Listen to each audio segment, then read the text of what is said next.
नमस्ते दोस्तों, मैं डॉक्टर धीरज भत्ते, हिंदी विभाग प्रमुख, संजीवनी महाविद्यालय चापोली। आज के इस ऑनलाइन ताशिका में आप सभी का हार्दिक स्वागत है। बीए तृतीय वर्ष के ऐच्छिक हिंदी के प्रश्न पत्र क्रमांक 9 हिंदी साहित्य का इतिहास। तो इस प्रश्न पत्र में हम दूसरा अध्याय भक्ति काल को देख रहे हैं। भक्ति काल के अंतर्गत आज हम सगुण भक्ति काव्य धारा का परिचय और सगुण भक्ति काव्य की प्रमुख विशेषताओं की चर्चा करेंगे। हिंदी साहित्य के भक्ति काल में भक्ति की दो धाराएं प्रवाहित हुई, एक निर्गुण भक्ति और दूसरी सगुण भक्ति। निर्गुण भक्ति के अंतर्गत उसकी दो शाखाएं हैं, एक ज्ञानाश्रयी शाखा और दूसरी प्रेमाश्रयी शाखा। तो इसके पूर्व हम निर्गुण भक्ति के अंतर्गत इन दोनों शाखाओं को, ज्ञानाश्रयी शाखा और प्रेमाश्रयी शाखा की चर्चा हमने की है, उसकी प्रवृत्तियां या उसकी विशेषताओं को हमने देखा है। आज हमें सगुण भक्ति को देखना है। तो ये जो सगुण भक्ति है, तो इसकी भी दो शाखाएं हैं, एक राम भक्ति शाखा और दूसरी कृष्ण भक्ति शाखा। तो सर्वप्रथम हम सगुण भक्ति क्या है, सगुण भक्ति का परिचय देखते हैं। सगुण भक्ति की जो पृष्ठभूमि है, तो सगुण भक्ति के विकास में ऐसी कौन सी पृष्ठभूमि थी जिसके कारण सगुण भक्ति का विकास हुआ है, तो उसकी सर्वप्रथम हम चर्चा करते हैं। उसके बाद हम सगुण भक्ति के अंतर्गत राम भक्ति और कृष्ण भक्ति शाखा की जो सामान्य प्रवृत्तियां हैं, जो दोनों काव्य के अंतर्गत हमें देखने को मिलती है, तो इस प्रकार की जो सामान्य प्रवृत्तियां हैं उसकी चर्चा आज हमें यहाँ करनी है। तो सगुण भक्ति काव्य धारा का परिचय देखते समय इसके पूर्व की थोड़ी सी चर्चा हमें करनी है। इसकी पृष्ठभूमि किस प्रकार की रही है, उसकी चर्चा सर्वप्रथम हम करेंगे। वैदिक धर्म के कर्मकांड की प्रतिक्रिया में एक ही साथ दो धर्मों का उदय होता है। ये जो दो धर्म हैं उसमें एक बौद्ध धर्म है और दूसरा वैष्णव धर्म है। तो इन दोनों धर्मों का एक साथ उदय होता है और इनका जो उदय है वह वैदिक धर्म के कर्मकांड की प्रतिक्रिया के कारण हुआ है। तो ये जो दोनों धर्म हैं, इन दोनों धर्मों में कुछ विशिष्ट ऐसी जो समानताएं हमें देखने को मिलती है। तो ये समानता कौन सी थी? तो इन दोनों धर्मों के अंतर्गत अहिंसा, उदारता और सदाचार की जो भावना है, तो इन भावनाओं को लेकर ये दोनों धर्म खड़े हो जाते हैं। परंतु आगे चलकर इन दोनों की जो विचारधारा है अलग अलग हो जाती है। बौद्ध धर्म तो आत्मशुद्धि के प्रचार में लग जाता है और वैष्णव धर्म भगवान की भक्ति का वह आश्रय लेता है। आगे चलकर जो वैष्णव धर्म है उसे वासुदेव धर्म भी कहा गया है, परंतु अधिक चर्चित वैष्णव धर्म ये जो नाम है वही रहा है। और इस प्रकार आगे चलकर ये जो वैष्णव धर्म या वासुदेव धर्म है उसमें अवतारवाद की भावना ने अपना स्थान बना लिया, अवतारवाद को उन्होंने महत्व दिया। बाद में विष्णु के जो दो रूप है वह सामने आया। तो ये विष्णु की जो दो रूप है उसमें एक रूप राम का है और दूसरा कृष्ण का है।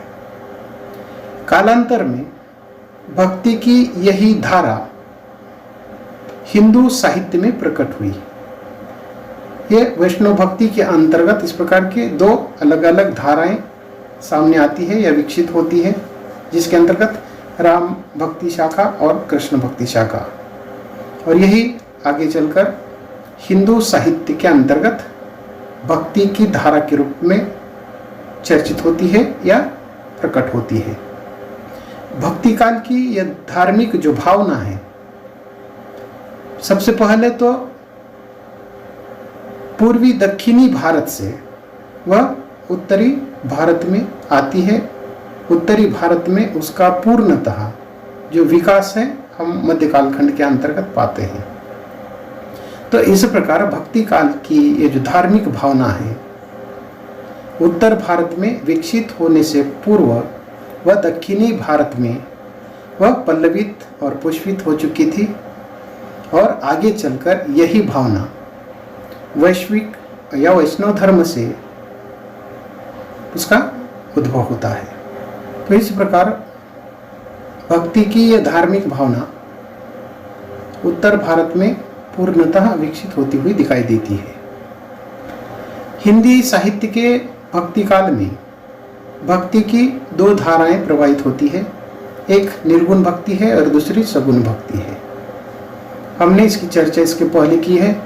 निर्गुण संतों में भक्ति की अपेक्षा ज्ञान की प्रधानता दिखाई देती है, जबकि सूफी कवियों में प्रेम का अत्यधिक महत्व रहा है, और इन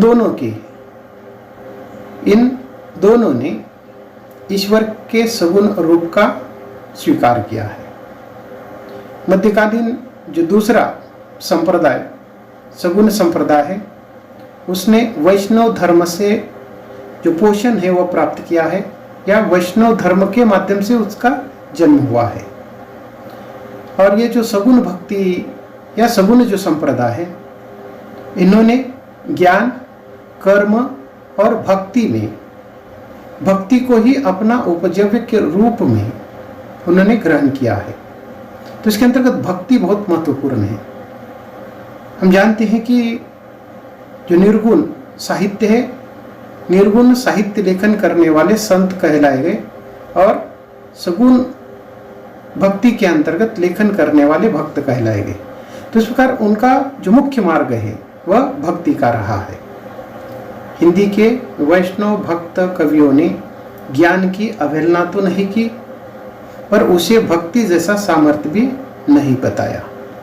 तो इस प्रकार ये जो सगुण भक्ति धारा है या सगुण भक्त है, इन्होंने निर्गुण भक्त की जो धारा है या निर्गुण भक्त का जो मार्ग है उसका उन्होंने विरोध तो नहीं किया है, परंतु उसका गुणगान भी नहीं किया है, परंतु इनका जो मुख्य मार्ग है वह भक्ति का ही रहा है। निर्गुण भक्ति के अंतर्गत जो ज्ञान मार्ग है, वो ज्ञान मार्ग को उन्होंने एक क्लिष्ट मार्ग बताया है। ईश्वर प्राप्ति का, ईश्वर साधना का एक क्लिष्ट मार्ग उन्होंने बताया है। उसको उन्होंने ज्ञान तारक तो है, परंतु वह कष्ट साध्य है और कृपान की धार के समान उन्होंने माना है। तो इन भक्त कवियों के पूर्व ये जो सगुण भक्ति है, सगुण भक्ति के पूर्व की जो पृष्ठभूमि है, जब हम उसको देखते हैं तो ये बात हमें देखनी पड़ती है कि इसके पूर्व जो सिद्ध कवि थे, जो नाथ कवि थे, उनके संदर्भ को जब हम देखते हैं तो इन भक्त कवियों के पूर्व सिद्धों ने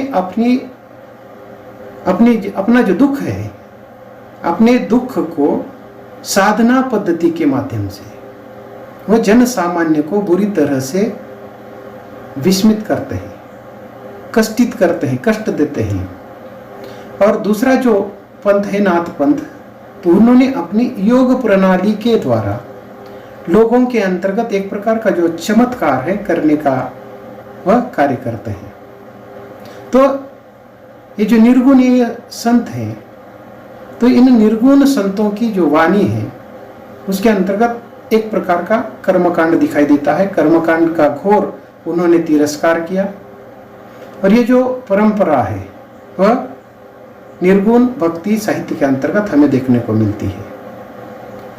और इस प्रकार इस अनस्था के कारण किस प्रकार एक सगुण भक्ति का जो उदय है यहाँ होता हुआ दिखाई देता है। इन सगुण भक्त कवियों ने एक नवीन भाव क्रांति को जन्म दिया और इस प्रकार की एक नई जो क्रांति है लाने का, उसको जन्म देने का महत्वपूर्ण जो कार्य है करने वाले उस कालखंड के महत्वपूर्ण जो व्यक्ति है उसके अंतर्गत रामानुजाचार्य हैं, रामानंद हैं, वल्लभाचार्य हैं और एक महत्वपूर्ण नाम चैतन्य स्वामी का हम ले सकते हैं। तो इस प्रकार के अनेक जो क्रांतिकारी नेता थे उन्होंने इस प्रकार का एक नया जो मार्ग है या एक भक्ति की एक नई जो क्रांति है वह करने के उद्देश्य से इस प्रकार के एक नए भक्ति भाव को, एक भक्ति धारा को जन्म दिया है।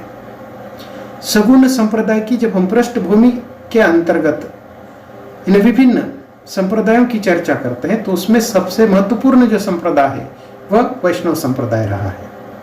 और ये जो वैष्णव, क्योंकि हमें वैष्णव से ही ये जो सगुण भक्तिकालीन जो सगुण भक्ति धारा को हम देख रहे हैं तो वैष्णव संप्रदाय से आगे चलकर ये विकसित हुई है। वैष्णव के जो दो रूप हैं वह राम और कृष्ण हैं, तो उनका जन्म होता है या इस प्रकार की जो दो धारा है, दो शाखा हैं विकसित होती है। तो इस प्रकार सगुण संप्रदाय के पृष्ठभूमि को देखते समय वैष्णव धर्म और शक्ति का जो समृद्ध साहित्य है वह इसके पूर्व हमें देखने को मिलता है और इस साहित्य के आधार पर आगे ये विकसित हुआ है। वैष्णव का जो धार्मिक साहित्य है वह बहुत शक्तिशाली और समृद्ध साहित्य रहा है। तो इस साहित्य के जो प्रमुख ग्रंथ हैं वैष्णव संप्रदाय के या वैष्णव धर्म से संबंधित महत्वपूर्ण जो ग्रंथ हैं, जिन ग्रंथों का आधार लेकर मध्य कालखंड में ये जो सगुण भक्ति की जो दो धारा है वह प्रभावित हुई है, विकसित हुई है, तो उसके अंतर्गत अनेक ग्रंथों का उल्लेख किया जा सकता है। परंतु ये जो वैष्णव का जो धार्मिक साहित्य है, वैष्णव भक्ति से या वैष्णव संप्रदाय से संबंधित जो साहित्य है उसके अंतर्गत भगवत गीता, विष्णु पुराण है, भागवत पुराण है, पंचरात्र संहिताएं, नारद भक्ति सूत्र, उसके साथ साथ शांडिल्य का भक्ति सूत्र आदि का उल्लेख हम कर सकते हैं। तो ये जो वैष्णव संप्रदाय से संबंधित ये जो महत्वपूर्ण ग्रंथ है, इसके साथ साथ हमें दक्षिण के अलवार भक्तों की जो रचना है वह भी ये जो वैष्णव संप्रदाय है उसकी अमूल्य निधि रही है, महत्वपूर्ण ऐसे ग्रंथ रहे हैं अलवारों के।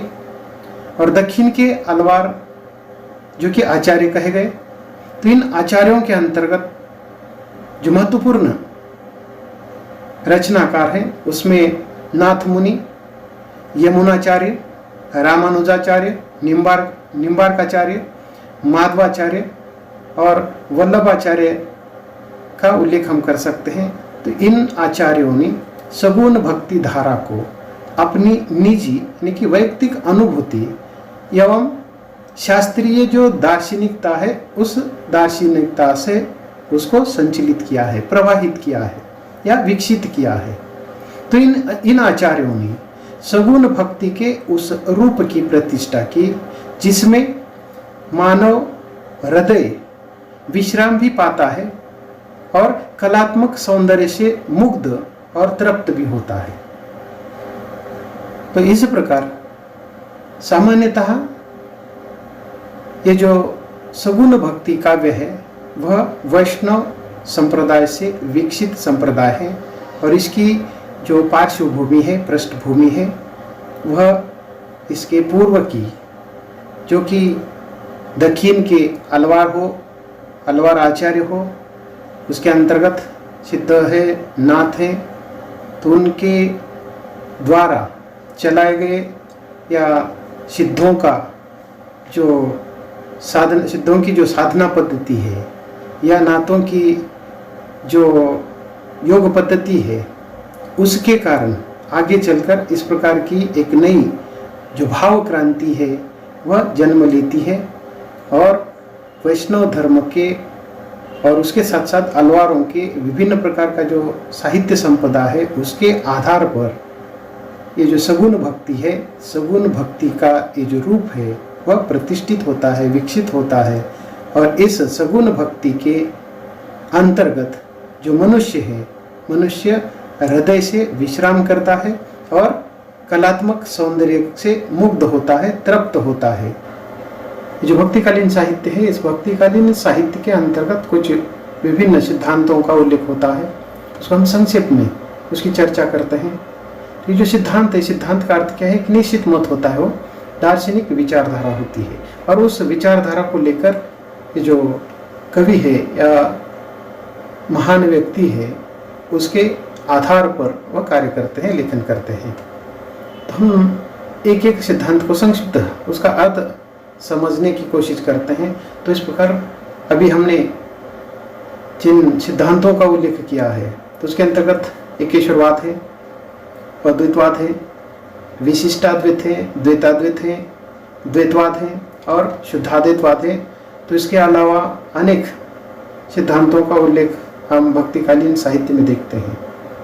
सबसे पहले हम शंकराचार्य के अद्वैत की बात करते हैं। तो ये जो अद्वैत सिद्धांत है, उसको वेदांत सिद्धांत भी कहा गया है। और वह वेदांत शाखा का एक सिद्धांत है। अद्वैत वेदांत की एक शाखा है, जिसके आदि शंकराचार्य पुरस्कर्ता है, यानी कि शंकराचार्य ने उसका निर्माण किया है, उसकी स्थापना की है। भारत में परब्रह्म के स्वरूप के बारे में ऐसे कई विचारधाराएं हैं। तो इस पर एक विचारधारा ही, एक निश्चित मत है, एक निश्चित दार्शनिक सिद्धांत है ये। और इस प्रकार भारत के अंतर्गत परब्रह्म को लेकर जो ईश्वर है, ईश्वर के रूप को, स्वरूप को लेकर कई सारी विचारधाराएं हमें देखने को मिलती है। तो ये जो अद्वैत है, तो जिसमें द्वैत अद्वैत,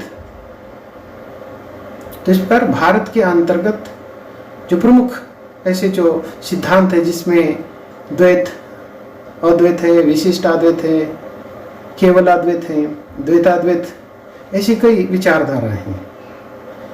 जिन आचार्यों ने जिस रूप में ब्रह्म को देखा, उसका वर्णन उन्होंने किया है। तो ये ब्रह्म को देखने का एक दृष्टिकोण है, उनका एक सिद्धांत है, उनका एक निश्चित ऐसा मत है।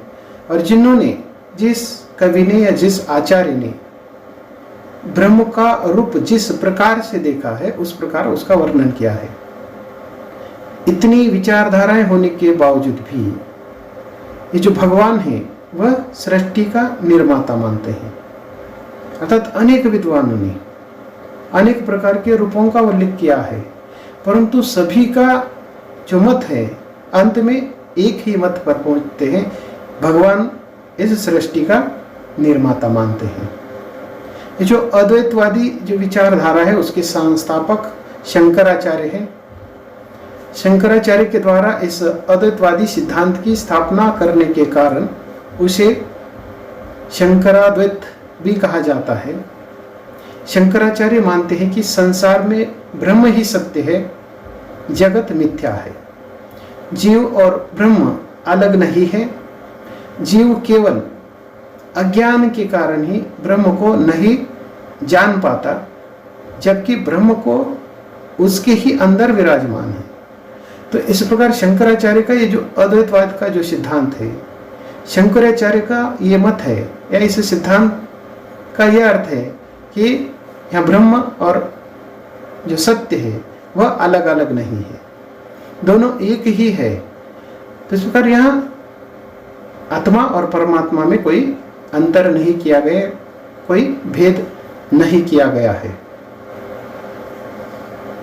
शंकराचार्य के अनुसार ये जो जीव है, जो मनुष्य है या आत्मा, उसको ज्ञान न होने के कारण अज्ञानवश वो क्या करता है, ब्रह्म को समझ नहीं पाता है या ब्रह्म तक पहुंच नहीं पाता है।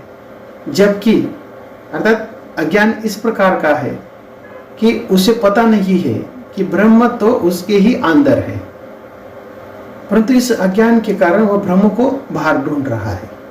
तो इस प्रकार का ये अज्ञान है, और इस दृष्टि से ये ज्ञान को प्राप्त करते हुए उस ब्रह्म तक, निर्गुण ब्रह्म तक पहुंचने का प्रयास इस सिद्धांत के अंतर्गत किया जाता है। उसके बाद हम एकेश्वरवाद की चर्चा करते हैं। तो एकेश्वरवाद वह सिद्धांत है, इस सिद्धांत में ईश्वर एक ही है। अद्वैतवाद के अंतर्गत अ यानी नहीं, द्वैत यानी दो, तो नहीं है, उसका अर्थ एक ही है। तो इस प्रकार यहाँ एकेश्वर के अंतर्गत उसको मानने वाले जो विद्वान हैं वह क्या कहते हैं, ईश्वर एक है अथवा एक ईश्वर है। तो इस प्रकार का जो विचार है सर्व प्रमुख रूप से वह मान्यता देते हैं। एकेश्वरवादी एक ही ईश्वर में विश्वास करते हैं, केवल उसी की वह पूजा उपासना करते हैं। इसके साथ ही वह किसी भी अन्य अलौकिक जो शक्ति है या अलौकिक, या उसको हम देवता कहते हैं, तो ये नहीं मानते हैं। जो उस ईश्वर का समकक्ष हो, इस प्रकार का दूसरा कोई ईश्वर का रूप हो नहीं सकता है, या इनका जो एकेश्वरवादी ईश्वर है उसका स्थान दूसरा कोई भी नहीं ले सकता है। तो इस प्रकार की जो भावना है या इस प्रकार का जो विचार है वह एकेश्वरवाद के अंतर्गत देखने को मिलता है। उसके बाद और एक तीसरा जो सिद्धांत है वह विशिष्टाद्वैतवाद है। तो इसके अंतर्गत दो शब्द हैं, विशिष्ट और अद्वैत। कि यहाँ अद्वैत को हमने देखा है, परंतु उसके साथ साथ विशिष्ट है। ये अद्वैतवादी ही है, परंतु उसमें विशिष्ट है। तो इससे हमें पता चलता है कि ये दोनों को मानते हैं, अद्वैत को भी मानते हैं और विशिष्ट को भी मानते हैं। और इस सिद्धांत के जो आचार्य हैं वह रामानुज हैं। इनका जो कालखंड है 1017 से लेकर 1137 तक का है।